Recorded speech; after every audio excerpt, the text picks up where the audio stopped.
Hey, podcast people. Can't believe it's the end of April again, and I'm so glad to be here having my Embrace the Hell Yeah conversation with you all. This month kind of really flew by. I don't know where it went, but I'm really excited because it's getting nice here in Iowa, and it's not so full of white. There's actually green and there's grass, and it's almost getting nice and warm here. So very exciting time. I also feel very energetic, which I think is good. Spring has definitely got me very excited and ready to rock for the upcoming months. I'm looking forward to this week because I get to speak at the Nebraska Academy of Nutrition and Dietetics. And I'm looking forward to it to kind of share just a little bit more about having those important conversations with each other, sharing our stories and our journeys, and just making it meaningful and learning more about the people that we encounter in our everyday lives. And so I'm looking forward to seeing this group tomorrow, actually, and just meeting a whole bunch of different people I've never had the opportunity to meet before.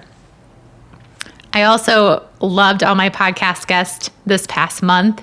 They really are people that are embracing the hell yeah every day. Haley, who, saw a need in her community that she was in school at and creating a business from scratch and is thriving and doing fantastically well. And then there's Bree, who is also kind of navigating that business frontier. And she just has such a great concept of taking things slow and offering up little bits of information to people in her practice. And then finally, Erin, who I think is great how she's navigating the mental health aspect of registered dietitians and also creating her own CBD oil. I commend her for that. And I'm actually going to try it. So I definitely am going to give it a whirl here in the next few months, and I'll have to report back to all of you. So please tune into the podcast for my guest this past month if you haven't. Something I wanted to kind of talk about with you all this month is a post that I saw by my friend on Instagram. His name is Mitch, and he posted just a little tidbit on his Instagram. He posts a lot of great things.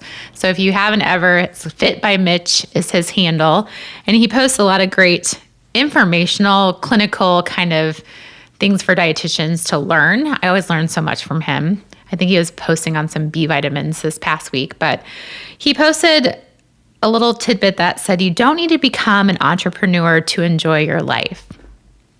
And this really resonated with me because there was a small period in my life where I was very excited about what the dietetics profession was doing and becoming. A lot of people were starting their own practice and online businesses and really offering dietetics out as a very accessible practice.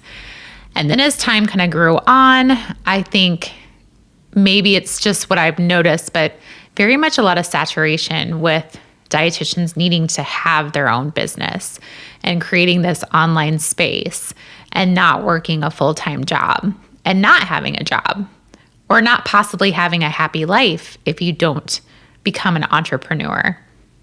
And I guess when Mitch kind of put that out there, I had a lot of thoughts run through my head because there are many of us that can't afford to be entrepreneurs.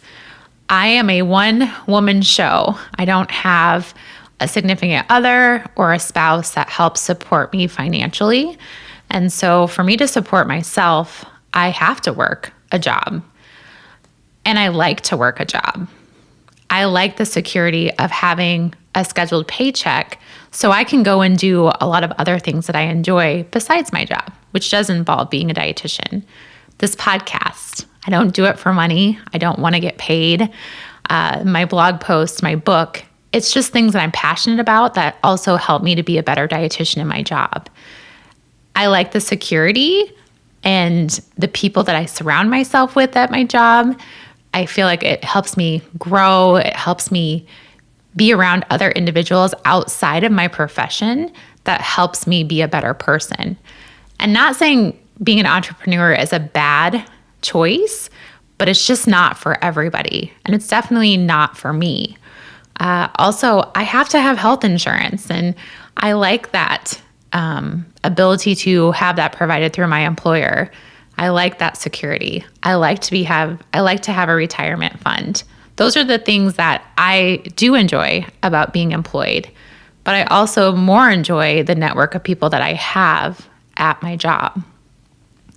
Now, if I did have someone else to help support me financially, or if I was in a different situation, I can't say that I wouldn't pursue being an entrepreneur, but I think it's perfectly safe to enjoy a job.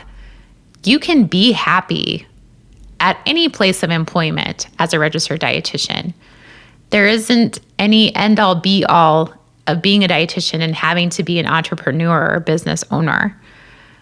It's scary to take the leap from employing yourself than from being employed. And I get that, and I understand that, and I have that. I've had those feelings. And that's why I've chosen, just personally with my situation, I've chosen to support myself in a different way and not have that added stress. I also get to enjoy my life in a much different way. I still get to set my own schedule, and I still get to go on vacations, and I still have downtime. And I have found that work-life balance even as an employee. So I guess my message for anyone that is out there listening, don't feel like you can't be in a job that you love. There are many people that are happy working for someone, working with a different group of people. Entrepreneurship is hard, and you really need to be one if you want to be one, not because society makes you think you need to be one. So if anybody would like to chat with me more about this might pop up in some other conversations, maybe some mocktails, cocktails, and conversations.